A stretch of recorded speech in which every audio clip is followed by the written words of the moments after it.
నమస్తే, నేను Chandu. Welcome to special drive. తెలంగాణలో ధాన్యం కొనుగోళ్లపై రగడ కొనసాగుతోంది. రేవంత్ రెడ్డి ప్రభుత్వం చెబుతున్నది ఏంటి?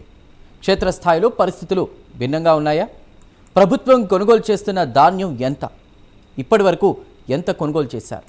విపక్షాలు ఎందుకు ఆరోపణలు చేస్తున్నాయి? ఐకేపీ సెంటర్ల దగ్గరే రైతుల ప్రాణాలు పోతున్నాయా? రైతు సమస్యలపై పట్టించుకునేదెవరు?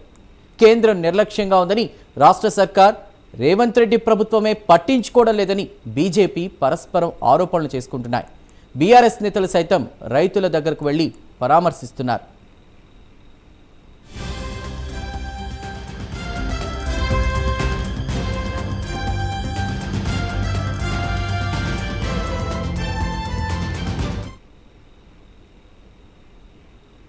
తెలంగాణలో ధాన్యం కొనుగోళ్లు రైతులకు కన్నీళ్లు తెప్పిస్తున్నాయి. కొనుగోలు కేంద్రాల వద్ద రోజుల తరబడి ధాన్యం కుప్పలు పెరిగిపోతూ ఉండగా హమాలీల కొరతతో పాటు తూకం, ధాన్యం తరలింపులో తీవ్ర జాప్యం రైతులకు ఆందోళన కలిగిస్తున్న పరిస్థితి. అకాల వర్షాల భయం, అధికారుల నిర్లక్ష్యంతో అన్నదాతలు అవస్థలు పడుతున్నారు. ధాన్యం అమ్మేందుకు వచ్చిన రైతులు కొనుగోలు కేంద్రాల వద్దే రాత్రింబవళ్లు గడపాల్సిన దుస్థితి. ఈ అంశంపై కరీంనగర్ నుంచి పూర్తి సమాచారాన్ని మా కరెస్పాండెంట్ రాజు అందిస్తారు. ఉమ్మడి కరీంనగర్ జిల్లా వ్యాప్తంగా ధాన్యం కొనుగోలు కేంద్రాల్లో రైతుల అవస్థలు అయితే కొనసాగుతున్నాయి. ఒక్కో కేంద్రం దగ్గర కొన్ని రకాల సమస్యలతో రైతులు అయితే ఇబ్బంది పడుతున్న పరిస్థితి అయితే కనబడుతుంది. ప్రస్తుతం మనం రాజన్న సిరిసిల్ల జిల్లా కేంద్రంలోని ఒక వరి ధాన్యం కొనుగోలు కేంద్రం వద్ద ఉన్నాము. ఇక్కడ రైతులకు సంబంధించి వారికి ఎలాంటి సమస్యలు ఉన్నాయో తెలుసుకుందాం. సార్ చెప్పండి, ఇక్కడ వడ్ల కొనుగోలు కేంద్రంలో ఎలాంటి సమస్యలు ఉన్నాయి మీకు? ఇప్పుడు మాకైతే మొన్నటిదాకా వర్షం పడుట్లా ఆ రోజు కొద్దిగా ధాన్యం తడిసింది కానీ అప్పటి నుంచి ఇవ్వరి దాకా అయితే మంచిగా నడుతుంది. అయితే లేబరు ఇప్పుడు లోడ్ పంపిస్తున్నాం కదా, లోడ్ పంపించింది ఆడ దించక ఏం చేస్తున్నాం అంటే ఇక్కడున్న లేబర్ని అటు పంపించి మళ్ళీ లోడ్ ఖాళీ చేసుకొని అప్పల వరకు ఖాళీ చేసుకొని మళ్ళీ వచ్చి లోడ్ చేసుకొని మళ్ళీ లోడ్ చేయవలసి వస్తుంది కాంట వేసుకొని. అట్లా కొంచెం లేట్ అవుతుంది లేబర్ లేక. అదే లేబర్ లేబర్ ఇక్కడ ఉన్నట్టయితే కాంట అవలీలంగా జరుగుతుండే, మాకు ఇవరకు సెంటర్ ఖాళీ అవుతుండే ఇక్కడ. ఎందుకంటే మాకు కలెక్టర్ ఆఫీస్ ఇక్కడ దగ్గర ఉన్నది కాబట్టి మాకు తొందరగా పోతాయని అనుకున్నాము, కానీ పోతున్నాయి కూడా. మా అంటే ఇంకో 10 రోజులలో ఖాళీ అవుతుంది ఇక్కడ. మాకు ఒక లారీలు లేక లేబర్ లేకనే కొంచెం అమలు లేక ఆగిపోయింది. ఉన్నాయి 2 కాంటాలు ఉన్నాయి కానీ లేబర్ లేక, అదే లేబర్తో 9 మంది ఉన్నారు. అదే 9 మంది లారీ ఖాళీ చేస్తున్నాం, అదే లారీ తీసుకొస్తున్నాం, మళ్ళీ ఇక్కడ ఖాళీ చేపిస్తున్నాం, మళ్ళీ లోడ్ చేపిస్తున్నాం, మళ్ళీ పంపిస్తున్నాం. మళ్ళీ ఇప్పుడు ఇక్కడ కాంట బంద్ అయింది. 12 దాకా చాలు చేస్తారు. 12 అయినా బంద్ చేసిరంటే మళ్ళీ ఆడిపోతారు, మళ్ళీ అది ఖాళీ చేసుకొని మళ్ళీ వచ్చినాక మళ్ళీ లోడ్ చేస్తారు. మీరు చెప్పండి, ఇప్పుడు ధాన్యం కొనుగోలు కేంద్రమే లేట్గా స్టార్ట్ అయింది అని మిగతా రైతులు చెప్తున్నారు. మీరు ఎలాంటి ఇబ్బందులు పడ్డారు? ఇప్పుడు మీరు ఎంత ధాన్యాన్ని కొనుగోలు కేంద్రానికి తీసుకొచ్చారు? కొనుగోలు కేంద్రానికి వచ్చింది అని అంటే ఇప్పటికీ ఒక్కొక్కరిది చాలానే ఉంది సార్. బట్ ఇక్కడ ఏంది అంటే మనకు అన్లోడింగ్ దగ్గర లేట్ అవ్వడం తప్ప, దానివల్ల ఎంతోమంది ఇక్కడ ఆగడం వల్ల వర్షం పడ్డా. నిన్న కూడా ఒక లారీ వెళ్ళింది ఆల్రెడీ. బట్ వర్షం పడడం వల్ల రైస్ మిల్ వాళ్ళు కూడా వెనుకకు పంపించడం ఇలా జరగడం వల్ల ఒక్కొక్కసారి కాంటా కూడా లేట్ అవ్వడం, మనకు చాలామంది అవ్వడం వల్ల 1-2 గంటనేమో అయిపోతుంది, తొందర అయిపోతుంది. కానీ చాలామంది ఉండేసరికి కాంట లేట్ అవ్వడం వల్ల మార్నింగ్ వచ్చినా కానీ ఈవినింగ్ నైట్ దాకా కూడా కాంటేస్తారు. కాంటకాడ ఇక్కడ మనకు ఐకేపీ సెంటర్లో ప్రాబ్లం ఏం లేదు, బట్ రైస్ మిల్లులో అండ్ అమాలి దగ్గర ప్లస్ కాంటేసే దగ్గర మన కూలీలు ఎక్కువ ఉంటే బెటర్. కూలీలు ఎక్కువ ఉంటే ఇక్కడ ఒక 9 మంది ఇక్కడ ఉన్నా, ఇంకొక 9 మంది అక్కడ అన్లోడింగ్ దగ్గర ఉన్నా కానీ ఈజీగా లారీ వెళ్ళడం లారీ రావడం వస్తుంది. కానీ కాంట అయినాక కూడా మనకు లోడ్ అవ్వాలంటే మినిమం 5 days పడుతుంది. 5 days 1 week పడుతుంది ఒక లోడ్. ఆ లోడ్ అయ్యే లోపల కూడా మనకు కుప్ప ఉండడం వల్ల ఒక విధంగా లాభం ఉంటుంది, కానీ కుప్ప లేకుండా కాంట అయ్యాక సంచులో ఉండడం వల్ల కూడా అది కూడా ఒక ప్రాబ్లమే.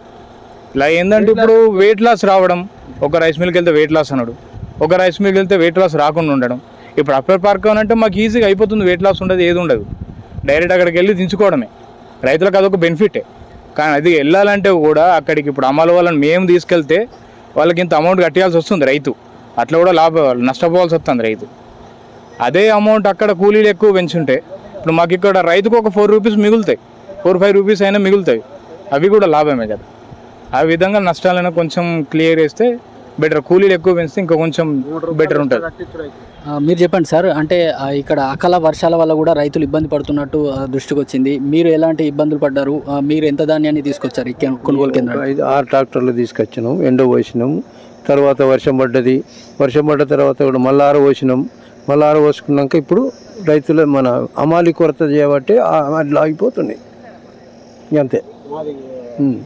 మొత్తానికి ఉమ్మడి కరీంనగర్ జిల్లా వ్యాప్తంగా వరి ధాన్యం కొనుగోలు కేంద్రాల్లో అయితే రైతుల అవస్థలు అయితే కొనసాగుతున్నాయని అయితే చెప్పవచ్చు. ఇది ఇక్కడ పరిస్థితి. కెమెరామెన్ కార్తీక్తో రాజన్న సిరిసిల్ల జిల్లా నుంచి. ఇక సిద్దిపేట జిల్లా గజ్వేల్లో రైతులు ఆందోళన చెందుతున్నారు. కష్టపడి పండించిన పంటను కొనే నాదుడే లేడన్నది గజ్వేల్ మార్కెట్ యార్డ్ దగ్గర రైతుల ఆవేదన.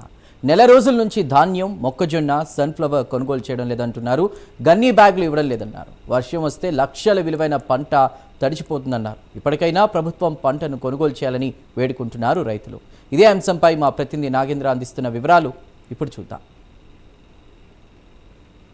తెలంగాణ రాష్ట్రంలో పంట పండించినటువంటి రైతుల గోస వింటే ఎవరైనా సరే కళ్ళంటే నీళ్ళు తెచ్చుకోవాల్సిందే. ఎందుకంటే రాష్ట్రంలో తాము 6 కాలం కష్టపడి పనిచేసి పండించినటువంటి పంట మార్కెట్ యార్డ్కి తీసుకొచ్చిన తర్వాత దాదాపు నెలల తరబడి మార్కెట్ యార్డ్లలో నిల్వ ఉంచాల్సి వస్తుంది. అధికారులు కానీ ప్రభుత్వం కానీ కొనడం లేదంటూ కూడా తమ బాధను వ్యక్తం చేస్తున్నారు. ప్రస్తుతం గజ్వేల్లో ఉన్నటువంటి అతిపెద్ద మార్కెట్ యార్డ్లో వరి ధాన్యంతో పాటు అదేవిధంగా మొక్కజొన్న కానీ అదేవిధంగా సన్ఫ్లవర్కి సంబంధించినటువంటి పంట అంతా కూడా పెద్ద ఎత్తున ఇక్కడికి చేరుకుంది. కానీ ఇప్పటి వరకు దాదాపు సన్ఫ్లవర్కి సంబంధించి దాదాపు 2 నెలల నుంచి కొనే నాదుడే లేడంటూ రైతులు ఆవేదన వ్యక్తం చేస్తున్నారు. మరొకవైపు వరి ధాన్యంకి సంబంధించినటువంటి అంశంలో కూడా ఇక్కడ ఉన్నటువంటి మహిళా రైతులు మాట్లాడించే ప్రయత్నం చేద్దాం. అమ్మ, మీరు ఎంతకాలమైంది వరి పంటను తీసుకొచ్చి ఎక్కడి నుంచి? 15 రోజులు అవుతుంది సార్. 15 రోజులు అవుతుంది. తీసుకొచ్చినాం, ఇక్కడే పెట్టినాం. మొన్న కాంట చేసారు, ఇంకా సంచులు పోవట్లేదు. ఇప్పుడు వర్షం వస్తే మా పరిస్థితి ఏంది అర్థం అవ్వట్లేదు. మరి అధికారులు ఏమైనా మాట్లాడారా? వర్షం వచ్చే అవకాశం ఉంది, మా పంట కొనుగోలు చేయడం లేదు. పట్టించుకుంటున్నారు సార్, ఎవరు పట్టించుకుంటున్నారు? ఇప్పుడు నిన్న ఒక మేడం వచ్చింది, ఆ మేడం వచ్చి చెప్తే ఆగో అది వెళ్తుంది, ఇప్పుడు సన్ఫ్లవర్ వెళ్తుంది, దీంట్లోకి దాన్ని షిఫ్ట్ చేస్తామని చూస్తున్నారు అంతే. ఓకే, ఎన్ని రోజులైంది ఇక్కడికి వచ్చి మీరు పంట తీసుకొచ్చి? మేము తీసుకొచ్చి 15 రోజులు అవుతుంది. 15 రోజులు అయింది. మొత్తం ఎన్ని ఎకరాల్లో పండించారు? ఎంత పంట ఉంది?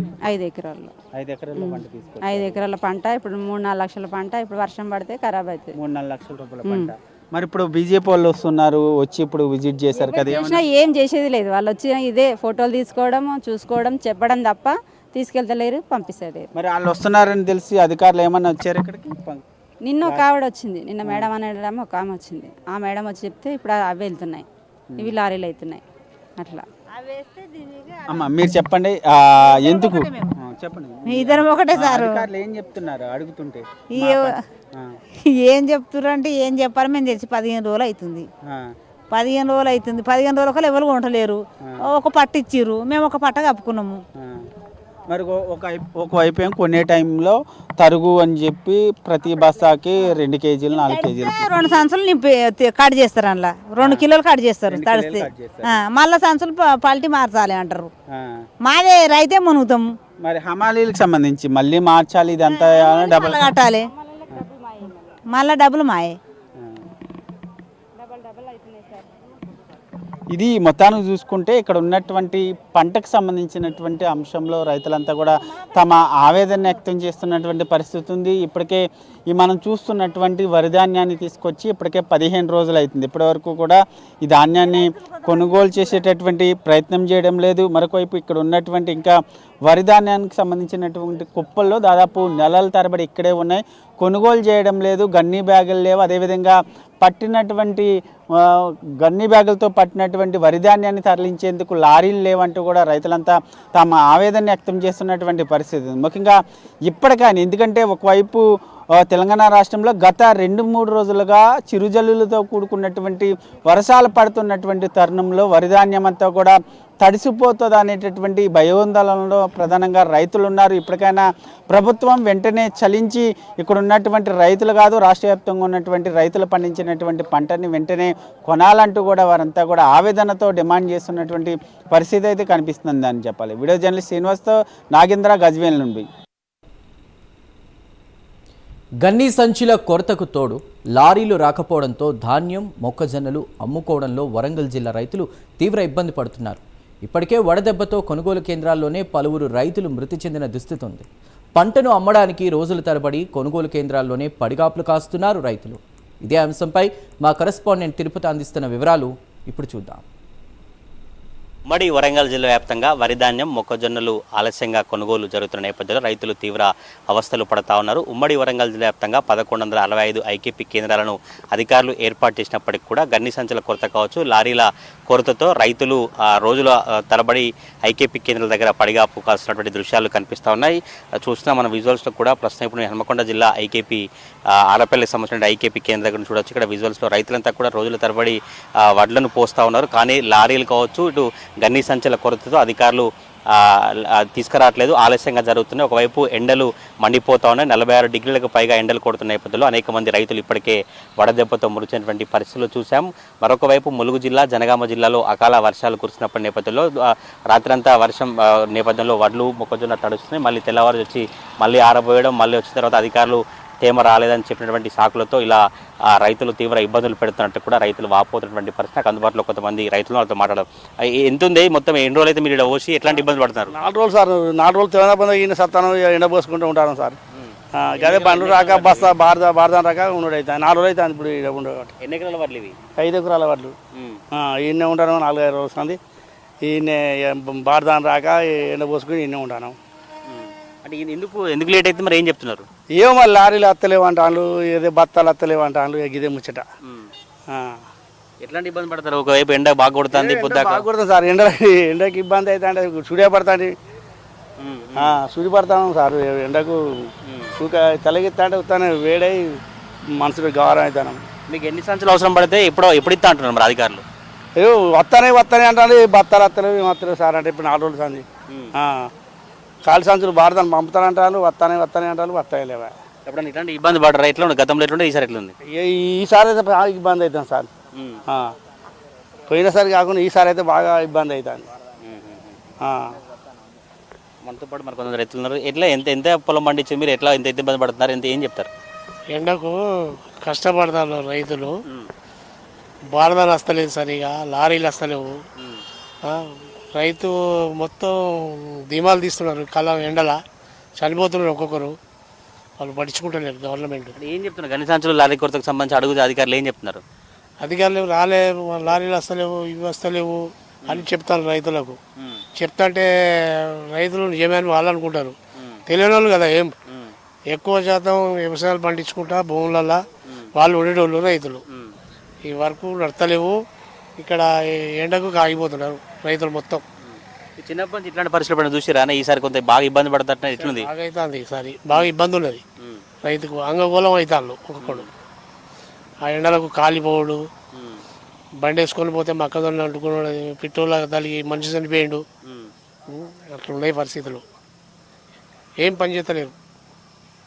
ఇది ఆ రైతుల అభిప్రాయం. అయితే పంట పండించి ఆరుగాలం కష్టపడి మళ్ళీ అమ్ముకోవాలంటే తీవ్ర ఇబ్బందులు పడుతున్నాయి. లారీల కొరత కావచ్చు, గన్ని సంచుల కొరతతో ఆ కాంటాలు ఆలస్యంగా జరుగుతూ ఉన్నాయి. రోజుల తరబడి ఎండల్లోనే పడిగాపులు కాస్తూ ఉన్నాయి. ఒకవైపు అకాల వర్షాలు కురుస్తున్నాయి, మళ్ళీ తడిసి ముద్దవుతున్నాయి, మళ్ళీ ఆరబెట్టడం, మళ్ళీ తేమ శాతం రాలేదని అధికారులు ఇలా ఇబ్బందులు పెడతా ఉన్నారు. ఇప్పటికైనా రాష్ట్ర ప్రభుత్వం కావచ్చు, వ్యవసాయ శాఖ సంబంధించిన అధికారులంతా కూడా స్పందించి వెనువెంటనే కొనుగోలు జరిగేలా చర్యలు తీసుకోవాలని డిమాండ్ అయితే ఉమ్మడి వరంగల్ జిల్లా వ్యాప్తంగా రైతులు అభిప్రాయాన్ని వ్యక్తం చేసినటువంటి పరిస్థితి కాబట్టి కొన్ని ప్రాంతాలలో రైతులు పంటల వ్యర్థాలను కాలబెట్టినటువంటి నేపథ్యంలో పక్కన ఉన్నటువంటి వరి ధాన్యం కావచ్చు, మొక్కజొన్న మొత్తం కూడా పూర్తిగా కాలిపోయి అట్లా కూడా తీవ్ర నష్టం వాటిల్దంటూ కూడా రైతులైతే ఆవేదన వ్యక్తం చేసినటువంటి దృశ్యాలు కనిపిస్తూ ఉన్నాయి. ఇప్పటికే ఐకేపీ సెంటర్లో కూడా రైతులు వడదెబ్బతో మృతిచెందినటువంటి దృశ్యాలు కనిపిస్తూ ఉన్నాయి. రైతులు చూడొచ్చు మన విజువల్స్లో కూడా ట్రాక్టర్ల ద్వారా ఇలా ఐకేపీ సెంటర్ల దగ్గరికి వడ్లను తీసుకొచ్చి పోస్తే రోజుల తరబడి ఇక్కడనే పడిగాపులు కాస్తూ ఉన్నాం. ఈ రోజు పోస్తే ఎగ్జాంపుల్ ఒక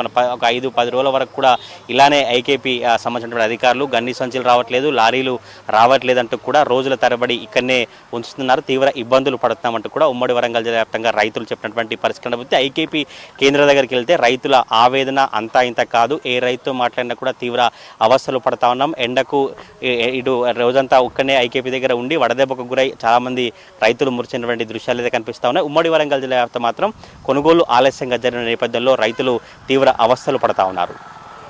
కెమెరా పర్సన్ పవన్తో తిరుపతి ప్రైమ్ 9 వరంగల్ నుంచి. ఇక కాంగ్రెస్ ప్రభుత్వానికి రైతుల గోస వినపడడం లేదని బీజేపీ ఎంపీ రఘునందన్ రావు విమర్శించారు. ధాన్యం కొనుగోలు చేయలేక కేంద్ర ప్రభుత్వంపై విమర్శలు చేస్తున్నారని మండిపడ్డారు. నెలల తరబడి మార్కెట్ యార్డ్లోనే ధాన్యం బస్తాలు ఉంటున్నాయని ఆరోపించారు. తాము డైవర్షన్ పాలిటిక్స్ చేస్తున్నామని మంత్రులు మతిలేని మాటలు మాట్లాడుతున్నారని రఘునందన్ రావు ఫైర్ అయ్యారు. రైతులు పండించిన పంట చివరి గింజ కొనే వరకు బీజేపీ పోరాటం ఆగదంటున్న ఎంపీ రఘునందన్ రావుతో మా ప్రతినిధి నాగేంద్ర ఫేస్ టు ఫేస్. రైతుకోస బీజేపీ భరోసాతో బీజేపీకి సంబంధించినటువంటి ప్రజాప్రతినిధులంతా కూడా రైతుల కోసం పెద్ద ఎత్తున పోరాటం చేస్తున్నారు. ప్రస్తుతం ఇదే అంశం పైన మనతో మాట్లాడేందుకు బీజేపీ ఎంపీ రఘునందన్ మాట్లాడి సార్ చెప్పండి, 3 రోజుల పాటు చేపట్టినటువంటి ఈ బీజేపీ భరోసా ఈ రోజు ఏ విధమైనటువంటి రెస్పాన్స్ వస్తుంది? రైతుల బాధలు ఏ విధంగా ఉన్నాయి? ఇప్పుడు ఇది మేము రెస్పాన్స్ కోసమో ర్యాంకింగ్ల కోసమో చేస్తున్నటువంటి యాత్ర కాదు. ఎద్దేడిచిన వ్యవసాయం రైతు ఏడిచిన రాజ్యం బాగుండదు కాబట్టి ముఖ్యమంత్రి గారు హైదరాబాద్లో కూర్చొని ఏదో మాట్లాడుతున్నారు కాబట్టి మేము హైదరాబాద్లో ఉన్నటువంటి మా మీడియా మిత్రులందరినీ తీసుకొని గజ్వేల్ రింగ్ రోడ్ చుట్టూ తిరిగినాం. ఎన్ని జాగాలలో వడ్ల కుప్పలు ఉన్నాయి, ఎన్ని కుప్పలు కనబడతా ఉన్నాయి, ఎన్ని కిలోమీటర్ల దూరం వడ్లు పోసుకొని రైతులు బాధపడుతున్నారో మీరు మీ కళ్ళతోటి చూసిర్రు.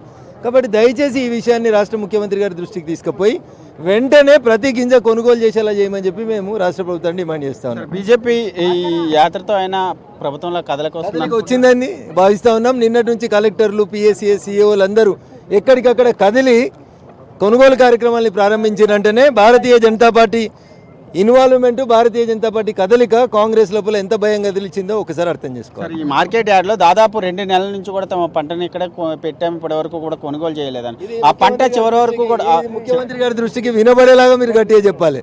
మేం చెప్తుంది కూడా అదే. దాదాపు 45 రోజుల నుంచి రైతులు గోసపడతా ఉన్నారు, ఎవరు పట్టించుకోవట్లేదు.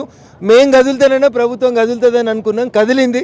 కదిలినందుకు అభినందిస్తూనే సాధ్యమైనంత తొందరగా మొత్తం కొనుగోలు పూర్తి చేయమని చెప్పి డిమాండ్ చేస్తాం. బీజేపీ కావాలనే తప్పుడు ప్రచారం చేస్తుందని చెప్పి మంత్రులు చెప్తున్నారు. మాకు రైతుల కన్సర్న్ తప్ప మాకు ఎవరి మీద బురద జల్లాల్సినటువంటి అవసరం లేదు. అందుకనే మేము యూరియా ధరల్ని అంతర్జాతీయ మార్కెట్లో ఎంత పెరిగినప్పటికీ కూడా రైతుల కోసం ఎట్లా నిలబడమో మీరు అర్థం చేసుకోవాలి. ఎంఎస్పీ ధరని 2014 మన్మోహన్ సింగ్ దిగిపోయేటప్పుడు ఎంఎస్పీ ధర ఎంత ఉండే, ఇవాళ ఎంత ఎంఎస్పీ ధర ఉందో ఒకసారి ఆలోచించుండ్రి. ఇది రైతుల పట్ల మా చిత్తశుద్ధి. సన్ఫ్లవర్ గింజలు కొంటలేరని రైతన్నలందరూ మా సిద్దిపేట, నంగునూరు, గజ్వేల్కి సంబంధించిన రైతులు అడిగితే నేను కేంద్ర వ్యవసాయ శాఖ మంత్రి శివరాజ్ సింగ్ చౌహాన్ గారిని కలిసి సన్ఫ్లవర్ కొనేందుకు ఉత్తర్వులు తీసుకొచ్చినాం. ఇది మా కమిట్మెంట్, మాకు రైతుల పట్ల ఉన్నటువంటి ప్రేమ. మేము రాజకీయాల కోసం రైతుల దగ్గరికి రాలేదు, దయచేసి అర్థం చేసుకోవాలి. చివరి గింజ కొనే వరకు కూడా బీజేపీ పోరాటం చేస్తాం. మా కదలిక చివరి గింజ కొనిపిస్తుందంటే చివరి గింజ కొనేదాకా కూడా మేము గ్రామాలకే తిరుగుతాం, రైతుల పక్షాన్నే నిలబడతాం. ఇది మనం మొత్తానికి చూసుకుంటే తెలంగాణ రాష్ట్రంలో రైతులు పండించినటువంటి పంట చివరి గింజ కొనే వరకు కూడా బీజేపీ పార్టీ రైతులకు అండగా పోరాటం చేస్తుందంటూ కూడా ఎంపీ రఘునందన్ చెప్తున్నటువంటి పరిస్థితి ఉంది. వీడియో జర్నలిస్ట్ శ్రీనివాస్తో నాగేంద్ర, గజ్వేల్ మార్కెట్ యార్డ్ నుండి. ఇది వాల్టీ స్పెషల్ డ్రైవ్. మరిన్ని అప్డేట్స్ కోసం చూస్తూనే ఉండండి.